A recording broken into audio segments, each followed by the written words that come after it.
Hello YouTube, my name is Isabella and today I'm going to be doing the Try Chapter Tag Thriller Edition. Now the original Try Chapter was created by Book Paradise, so I will leave a link to their channel below. And the 5 books I'm going to read a chapter from are Gone Girl by Gillian Flynn, The Luckiest Girl Alive by Jessica Knoll, Behind Her Eyes by Sarah Pinborough, I Let You Go by Claire McIntosh, and The Woman in Cabin 10 by Ruth Ware. Now, I haven't been tagged by anyone to do this, but when has that ever stopped me? I like this tag because I think it gives you the opportunity to push yourself.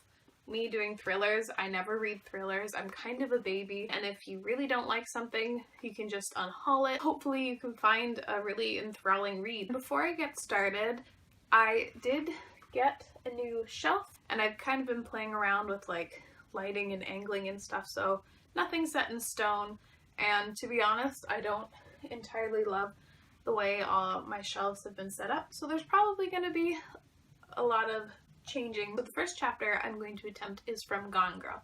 And now the rest of these books I know very little about, but Gone Girl, I did see the movie a couple years ago, and while I remember some of it, to be honest, quite a bit of it I have forgotten. I know the book is supposed to be way better. I know Gillian Flynn's books are like super fucked up. I'm interested to see if I want to actually commit to it and finally read it, because I've been meaning to read it for a while. The first chapter of Gone Girl is 9 pages long, but don't let that deceive you because the writing in my edition is very small. From what I've read, it's about this couple who's recently moved back to the husband's hometown and how they're kind of both dealing with that. Like they're both kind of miserable with one another. It's told from both perspectives, but I only read from the husband's perspective, and he says that he feels like dread when he goes to see his wife. I really liked the writing in this.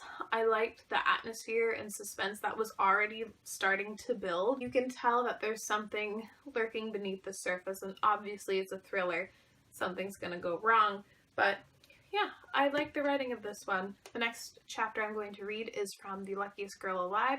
I know absolutely nothing about this book, and I will tell you what I thought of it in a few minutes. The first chapter of The Luckiest Girl Alive was 22 pages long, and it was kind of a slog to get through. At the very beginning of it, we are reading from a woman's perspective who I think is in her late 20s. She's recently engaged, and the very first scene we see from her is her imagining to stab her fiance. So that's a little disconcerting, and then we go through her day with her fiance, who seems perfectly nice. She talks about being very frustrated and bored with her life, and also she's very obsessed with money. She wants people to be intimidated by her wealth, and that's something that she talks about through the whole 22 pages. She really likes intimidating others. She keeps hinting to something that has happened in her past. She doesn't really mention it, but she also flips back to how her fiance is boring, how she lies to him about what she's really like. For whatever reason, this chapter was not enough to hook me. I don't think this is going to be the one that I pick. So the next chapter I'm going to read from is Behind Her Eyes by Sarah Pinborough. Again, know nothing about this, so I will let you know what I think in a sec. So when I went to read the first chapter of Behind Her Eyes, it's actually only like 5 lines long, and I figured that's not going to be fair in comparison to other ones, and it's not enough for me to glean whether or not I want to pick this one. So I ended up reading 4 little mini chapters, and it totaled I think like 13 pages, so it wasn't a lot. With me reading those 4 little chapters, I already know that it's going to play with time back and forth.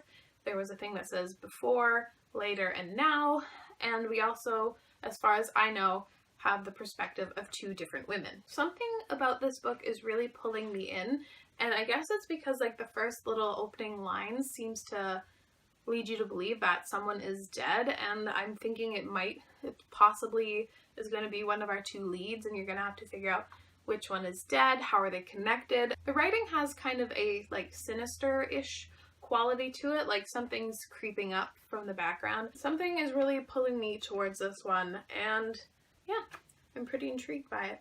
Oh, I have a book that I actually know the slightest bit about. The next book I'm going to try is I Let You Go by Claire McIntosh. I believe that this book follows a mother grieving the death of her young son, and all I know is that it's supposed to be like a fantastic thriller. A lot of people seem to really like Claire Mackintosh's books. I'm very excited to get to this one. This is one that I've actually been intending to read for a while. This book contains a prologue and the first chapter, which totals to be about like 13 pages. I was right about this being about a mother whose young son gets killed. The prologue describes how that happens. The first chapter is actually from the perspective of a detective, and I don't know why I was so surprised by that.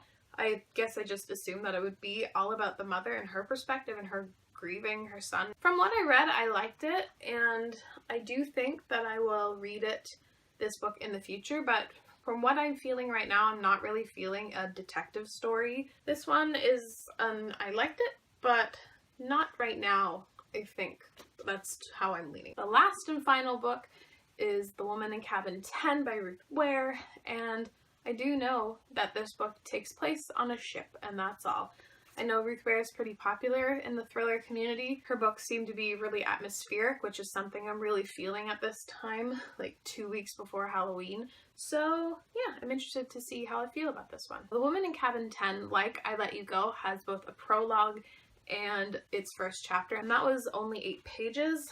And so the prologue, it seems to be about this creepy dream that our main character is having. And the first chapter is her experiencing a break-in. And so it was really suspenseful, really action-packed, like from the very beginning.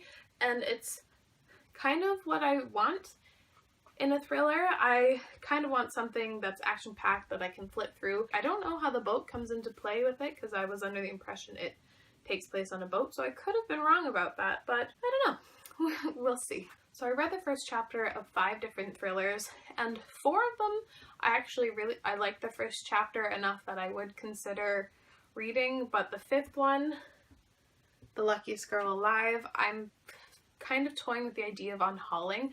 It was 22 pages long, the longest chapter by far, and I felt absolutely no connection, and I kind of felt my mind drifting off, which is not the greatest thing to happen when you are reading the first chapter of a book. So this one is a tentative unhaul, but the other 4 I am going to keep, and I've narrowed down my choices to 2. I'm stuck between Behind Her Eyes and The Woman in Cabin 10. This one seems to be maybe more action-packed, kind of by the books thriller. This one is a little bit more creepy, and so I do want action-packed, but I think I'm gonna end up going with Behind Her Eyes. The first bit I read of it, I didn't want to stop reading, which was really good. I've officially made my decision. I'm gonna read Behind Her Eyes. If you're watching this video in the future, and if you want to know my thoughts on it, I will leave a link to my October wrap-up when October finishes. I'd like to know what you think about these kinds of tags. I really like them. I had a pretty good experience with my first time doing it, and I most definitely want to try them again in the future. Thank you very much for watching, and I will see you again soon. Bye!